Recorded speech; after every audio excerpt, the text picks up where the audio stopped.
Our panelists today are Director Scott Bookman, our COVID-19 Incident Commander, and Dr. Rachel Herlihy, our State Epidemiologist. Dr. Herlihy, over to you. Good afternoon. Thank you so much for joining us today. I want to start here where we normally do with a quick update on our case trends. So as you can see in this figure, we've seen a dramatic increase in the number of COVID-19 cases occurring here in Colorado. Of course, we believe this is associated with the introduction of the Omicron variant, which we believe is now widespread in Colorado. But I also want to talk a little bit today about some of the limitations associated with case reporting and case data. And we've talked about this previously around holidays. We know that there can be interruptions in reporting of cases, testing that can happen around holidays that can lead to some challenges in keeping numbers up to date for cases and having a clear understanding of trends that we're seeing. We also know that over the last few months, there's been a really rapid proliferation of the use of at-home tests. And oftentimes those tests are not reported to public health.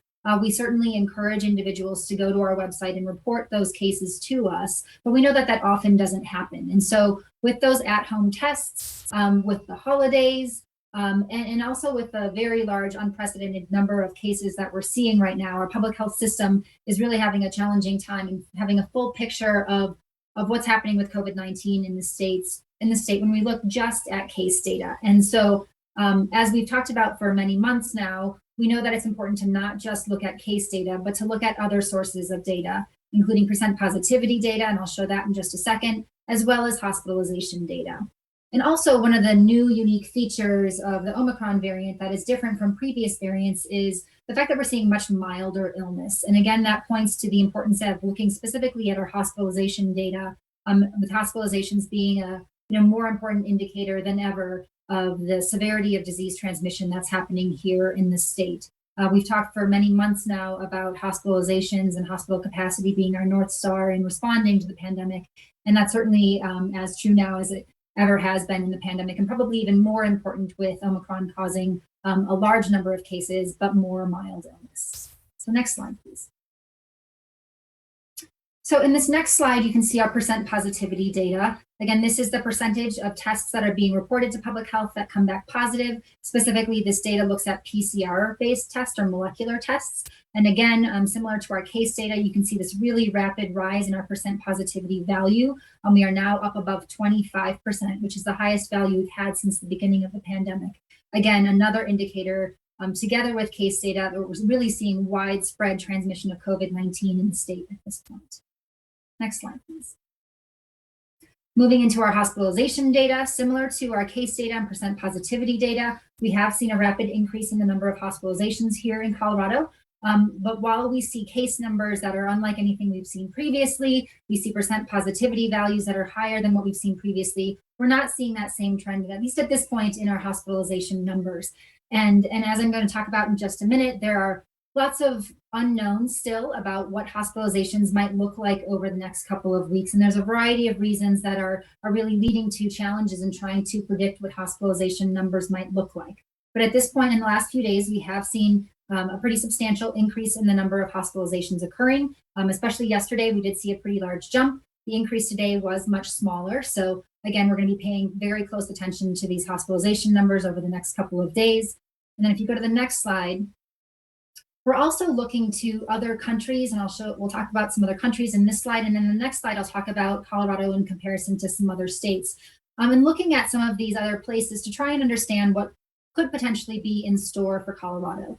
So in this particular figure, what we're looking at are the hospitalization trends here in Colorado, shown in purple, and comparing those to some places that are ahead of us right now with COVID-19 Omicron transmission. So right now here in Colorado, we estimate that we're at about our 18th day of our Omicron surge in cases. If you look at the horizontal or x-axis in this figure, you'll see what we've done in this figure is line up locations by the time when we believe that the Omicron wave started. And so this type of figure allows us to look at where Colorado is right now compared to some other locations that are ahead of us in transmission of Omicron to see where they were at the same time, to try and understand what our projection in hospitalizations could look like over time. So if you again focus in on the Colorado data in this figure, you see a clear increasing line in the number of Omicron-associated hospitalizations that we believe are occurring here in Colorado. You'll see, though, that our hospitalization numbers are not as high as our wave was several weeks ago when we had our large fall wave of illness. But in comparing our numbers right now to some other locations, you'll see that there's very different scenarios at play here.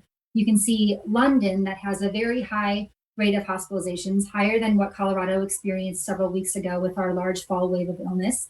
But then you also see that Gauteng province in South Africa, the largest province in South Africa where the rates of transmission were highest, you'll see that their levels are not as high as what we experienced several weeks ago. So again, this is leading to a lot of uncertainty about what our hospitalization numbers might look like over the next couple of weeks. Next slide, please. Very similarly, this is a figure that compares Colorado to a couple of other states. And again, this figure lines up all of these states based on when we believe the Omicron wave started in each of these states. So again, you see Colorado shown in purple here, and then we're comparing Colorado to a couple of other states. Some states like New Jersey that are well ahead of Colorado. So right now we believe in Colorado we're on about day 18 for transmission. We believe that New Jersey is probably about a week ahead of us in their surge of Omicron cases. So we're comparing ourselves to these other states to try and understand what our surge in hospitalizations could potentially look like. And again, we see examples here where numbers are similar to Colorado and examples where we see really rapid increases in high numbers of hospitalizations. One of the other really important things that we're trying to understand about Omicron-associated hospitalizations is what proportion of hospitalizations that we're seeing among people that are testing positive for Omicron in the hospital are due to Omicron versus what percentage of them are individuals who were hospitalized for something else but have tested positive for Omicron while they are in the hospital. And so that's really one of the challenges we're having right now is trying to understand that difference between hospitalization due to COVID-19 or in the Omicron variant versus hospitalization with the Omicron variant in COVID-19. So again, lots of uncertainties at this point in trying to understand what hospitalization numbers might look like in the next couple of days and weeks.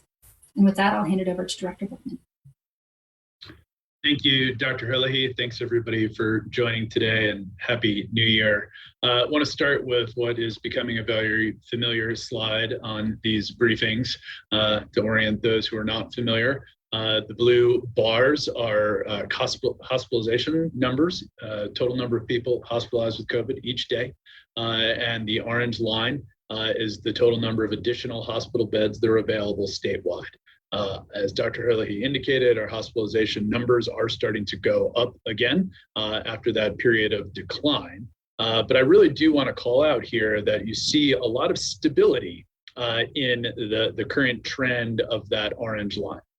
We have seen in the area of 500 to 600 hospital beds statewide available for quite some time. Obviously, we did see that precipitous decline, since the beginning of the pandemic here. You can see that orange line, how it moves down from left to right. But in this most recent COVID period, we do see a very significant amount of stability. So next slide, please. So, what should Coloradans know about our hospitals today? I think first and foremost, as Dr. Herlihy indicated, there is a great amount of uncertainty and a range of potential options of potential outcomes of what could happen in the coming weeks based on the spread of Omicron. Many of our new hospitalizations for COVID due to COVID are less severe, but everybody who is in a hospital bed does contribute to reduced hospital capacity. Many people are also, experiencing multiple different respiratory illnesses at once, especially in children. We're seeing hospitalizations and diagnosis of COVID-19 and flu, COVID-19 and RSV, co-infections. And so, there's a lot to unpack here as we try to understand where things may head in the coming days and in the coming weeks. And another factor in this is that this incredibly highly transmissible Omicron variant affects healthcare workers. We have seen staffing shortages across every employment sector in the country and in the state. That does not stop before it gets to healthcare workers. And so we do see increased sick rates, people who are out on isolation, unable to work, in our healthcare workforce, and that too impacts the number of staffed beds. And so, I think we don't have a clear picture of where we are headed, but what we do understand is that the basics of the response to this pandemic have not changed. If you have not been vaccinated, now is a wonderful time to go out, get your first dose. If you are, at the period where you are now eligible for an additional dose of an mRNA vaccine or the Johnson & Johnson, it's time to go get another dose of that vaccine. And if you're feeling ill, please stay home. Don't interact with others. Everybody should be wearing a mask when you go out in public at this point. And if you're feeling ill, we need you to get tested as well. Next slide. So CDC has just, yesterday, released updated vaccination information. We want to make sure that Coloradans are aware of this new guidance. So for those who have received the Pfizer vaccine, they have shortened the time period where you become eligible for a third dose from 6 months down to 5 months. So again, for any Coloradan who has received the Pfizer vaccination, now if you are more than 5 months out from your second dose, you are eligible to get your third dose so that you are up to date. Also, they have recommended a third primary series Pfizer dose for certain immunocompromised children who are age 5 to 11. So for anybody who is a parent or a caregiver of somebody in that age group, we want to make sure that you reach out to your healthcare provider. If you have a child who is in that immunocompromised category, go ahead and make sure you're getting the third dose of that series. Next slide, please. And we know that there is a significant amount of demand right now on our testing resources. We have seen this across the country. In Colorado, we still have more than 150 community testing sites open. There are wait times, and we do strongly recommend that people make appointments at sites where appointments are possible. Pre-register at others. We do want people to, look and see if there are multiple sites that are near you. So if you get to one site that has a long delay, you can go ahead and pivot to a different site. Testing remains an incredibly important part of mitigating the spread of COVID-19. And while there are delays at some of our sites, we do want people to exercise patience, exercise grace and courtesy with those who are working at these sites. And the Omicron surge is here. We're going through a lot together, and we need to do this together as we have for the previous almost 2 years now. Next slide. Brian, I'll turn it back over to you. Thank you, Director Bookman and Dr. Herlihy. We'll move now into the Q&A section of today's press conference. A couple of notes, or please use the raise hand function. You can find that located at the bottom of your console, and we'll go through questions as they're received. We're going to go ahead and start with first questions first, please. If we have time for second questions or follow-ups, we'll certainly circle back to folks. If you could state your name and your outlet, please, before asking your question. And then always remember, if there's anything that can't be answered today or anything that was not covered in today's press conference, please email us at media_info@state.co.us, and we'll get you some information as soon as we can. So to kick off our Q&A, let's go ahead to Meg Winger. Hello, this is Meg from the Denver Post. I guess I just wanted to, you've talked about all these uncertainties about where we might be headed, what the data is showing from different places, and also that we still are at stable but pretty tight capacity. I guess just big picture, how concerned should people be at this point? We're trying to interpret all this uncertainty for them. So, I think at this point, what public health and our hospital systems are doing is really preparing for a variety of scenarios. We know that we could potentially see hospitalizations similar to what we experienced a couple of weeks ago. We know we could potentially see hospitalization levels higher than that. We are also, as Director Bookman mentioned, preparing for challenges associated with staffing, and there's been guidance released, and so hospitals are using that guidance to ensure they have an adequate workforce. So, I mean, at this point, we're really preparing for a number of scenarios and ensuring that we're able to meet Omicron, where it is, and with whatever it delivers to us, and be prepared to respond to what might be coming in the next couple of weeks. Let's go to Seth. Thanks, Seth Planner, the Gazette. Dr. Hurley, can you elaborate on the in the hospital due to COVID versus with COVID, people who come in for some other issue and just sort of test positive while they're there? Can you elaborate on what that means for the numbers, as well as what it means potentially for hospital staffing and exposure to hospital staff? Thanks. Sure. So the hospitalization data that is reported to us is primarily individuals that have a diagnosis of COVID-19 or have had a positive test while they are in the hospital. There's a lot of work that goes into trying to identify what a reason for hospitalization might be for an individual. And typically that data isn't available until after an individual is discharged from the hospital, because lots of people get,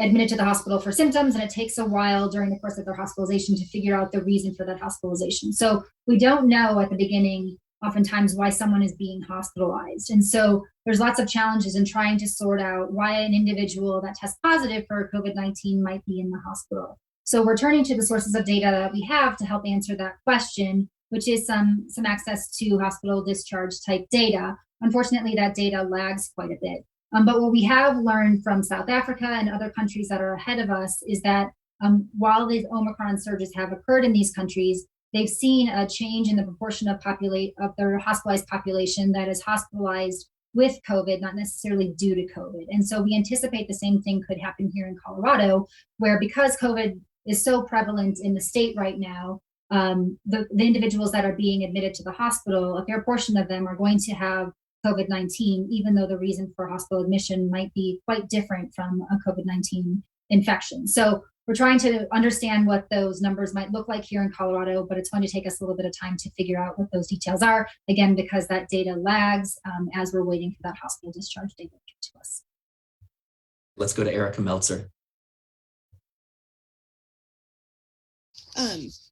Thank you. Similar question related to children. I believe it was 9 News reported yesterday that we have 58 children hospitalized with COVID, and I'm wondering what you're seeing in terms of severity or COVID symptoms in children. And I also was hoping to get some clarification on the quarantine guidance for school. So to your first question, data about children. So what we are seeing right now, similar to what we're seeing in adults, is really high rates of infection among children. We do continue to believe that the risk of hospitalization is lower in children, that they do tend to have milder illness. There were some initial data out of South Africa several weeks ago that was suggesting higher rates of hospitalization in this wave compared to previous waves, but data since that time has suggested that the level of severity is no greater for children with Omicron than it was for previous variants. So the increase in hospitalizations that we're seeing right now for children is probably similar to adults, where it's just the fact that we have a very large number of cases occurring in the state. We have a very high level of prevalence of the infection, and we know a small proportion of those infections are going to be severe and result in hospitalization. And then also some of those individuals could be children who are hospitalized for another reason, but also test positive for COVID-19. And I think it's also important to recognize that individuals that are hospitalized with COVID-19 are still a significant strain on our healthcare system because the same isolation procedures that are required for patients who are hospitalized due to COVID-19 are needed for patients that are hospitalized with COVID-19 to ensure that our hospital environments remain safe and that those infections aren't transmitted from patient to healthcare worker or from patient to patient. To your second question about the school guidance, at this point, we're really waiting on guidance from the federal government, and Director Bookman, you're welcome to add additional information there.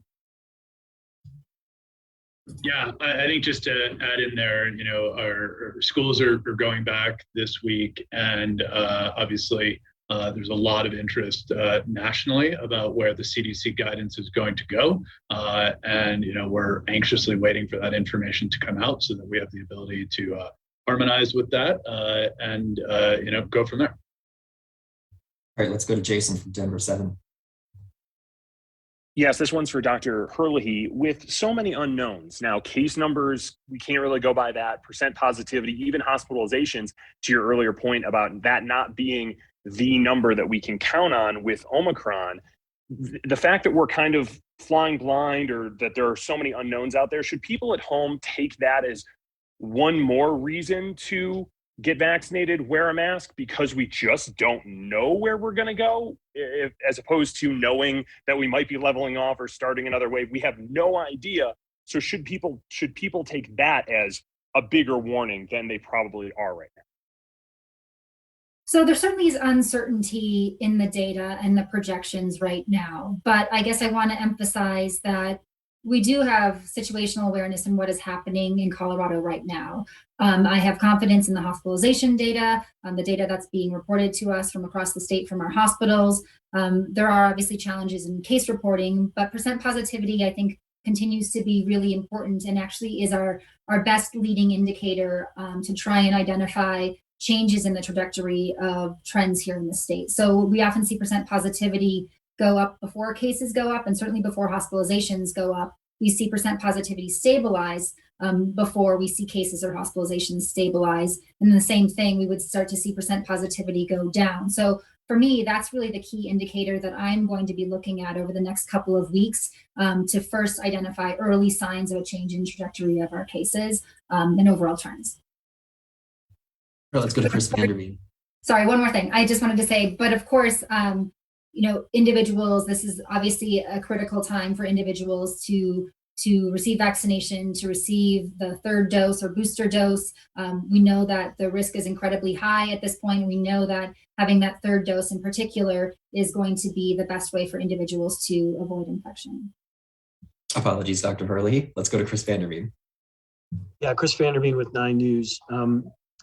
I know there's a lot of uncertainty built into all of this, but I'm wondering, based upon what we've seen in other communities, other states, other countries that have gone through this a little earlier than us, is it safe to say that we've got at least 2, maybe 3 weeks of this very sharp rise in cases and rise in patient counts left before we can start to top off? I mean, are we still 2 or 3 weeks away from our crest right now?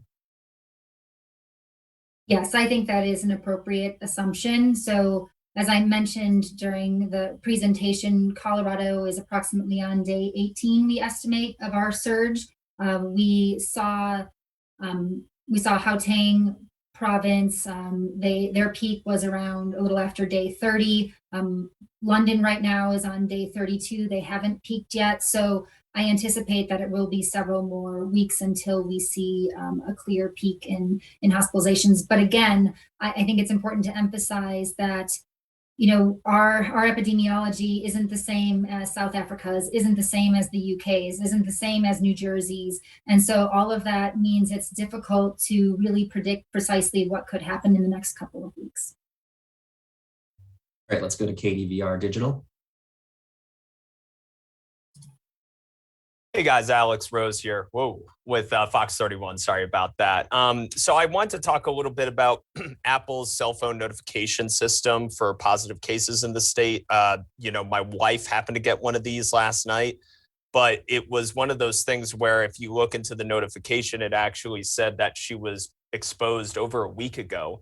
So I guess, my question is, can you explain the lag in that notification system, and what good is a system when it's that delayed to the extent that you don't even know when to quarantine? You're past the window of potentially catching that virus. Thank you.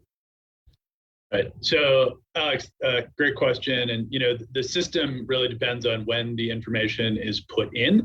And so until somebody tests positive and their information goes into the system, then the notification process begins from there. And so we can see delayed notifications there, just based on when people get themselves tested. And so I think broadly it comes back to the importance of if you're exposed, go ahead and get tested. If you're feeling ill, stay home, go ahead and get yourself tested. That exposure notification tool is just one more tool we have in our toolbox to mitigate the spread of this virus. All right, let's go to Ashley at KKTV. Thank you, Ashley with KKTV here.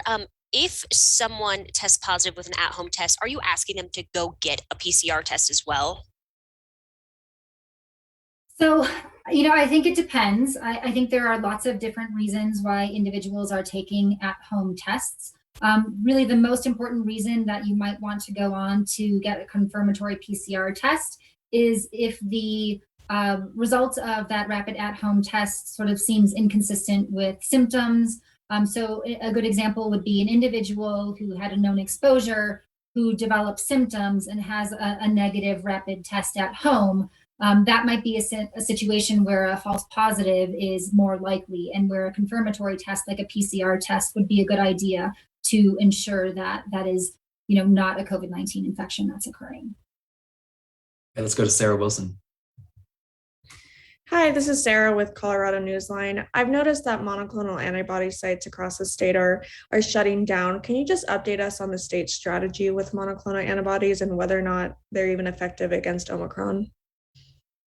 Yeah, so, at this point, there is only one monoclonal antibody that is effective against Omicron. That's the sotrovimab.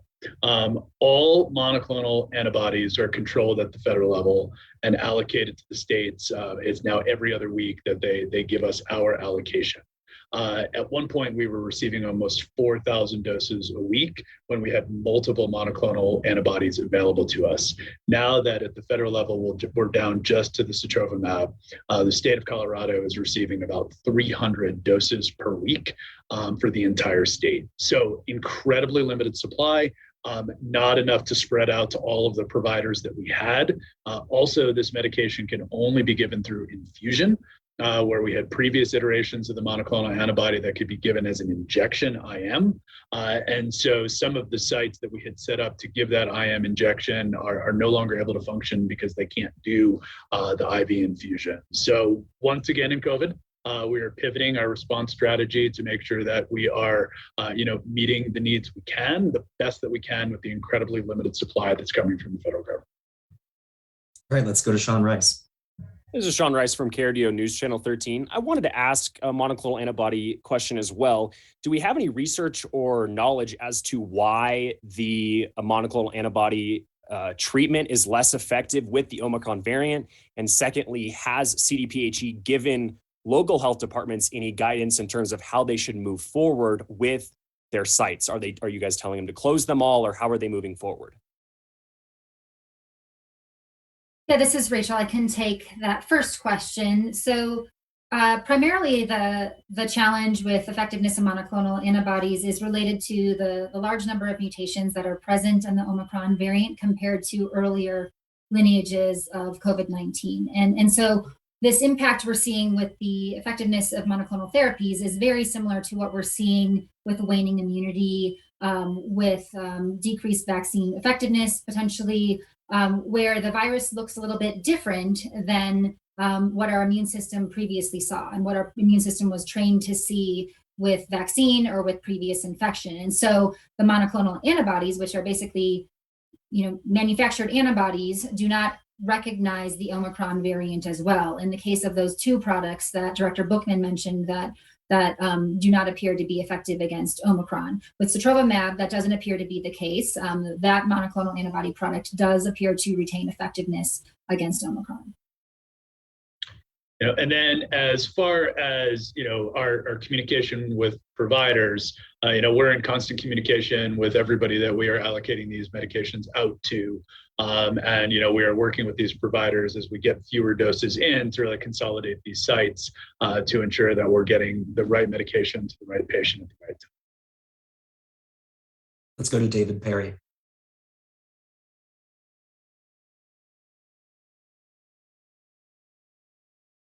David Perry, are you there?